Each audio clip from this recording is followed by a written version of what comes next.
অনেক সময় আমি বলি যে ফিনিশিং টাচ খুব ইম্পর্টেন্ট।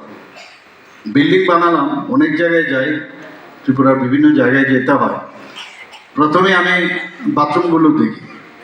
সেখানে অনেক সময় দেখা যায় এত নিম্নমানের যে যে পাইপ বা অন্যান্য যেসব ইয়েগুলো লাগায়, আমি প্রায়শ ওখান থেকে চিফ ইঞ্জিনিয়ার সাহেবকে ফোন করি, কি হচ্ছে, কোন কন্ট্রাক্টর করলো দেখুন। মানে পয়সা খরচ করছি, অর্থ সেই সেই জিনিসটা আসছে না। কিন্তু অনেক সময় আগরতলা শহরে ঠিক আছে, কারণ এখানে তো সব ভিআইপিসরা থাকে, যায়, কিন্তু আমরা চাই এবং ইঞ্জিনিয়ারদের কিন্তু এটা খুব মানে দায়িত্ব নিতে হবে যে কাজটাই হবে। এখানে আমি একটু দেখছিলাম একটা বিল্ডিংয়ের, এটা হসপিটালের খুব সম্ভব, বিল্ডিং খুব সুন্দর, কিন্তু যে বর্ডারটা করেছে রং দেখতে একদম অদ্ভুত বিশ্রী লাগছিল।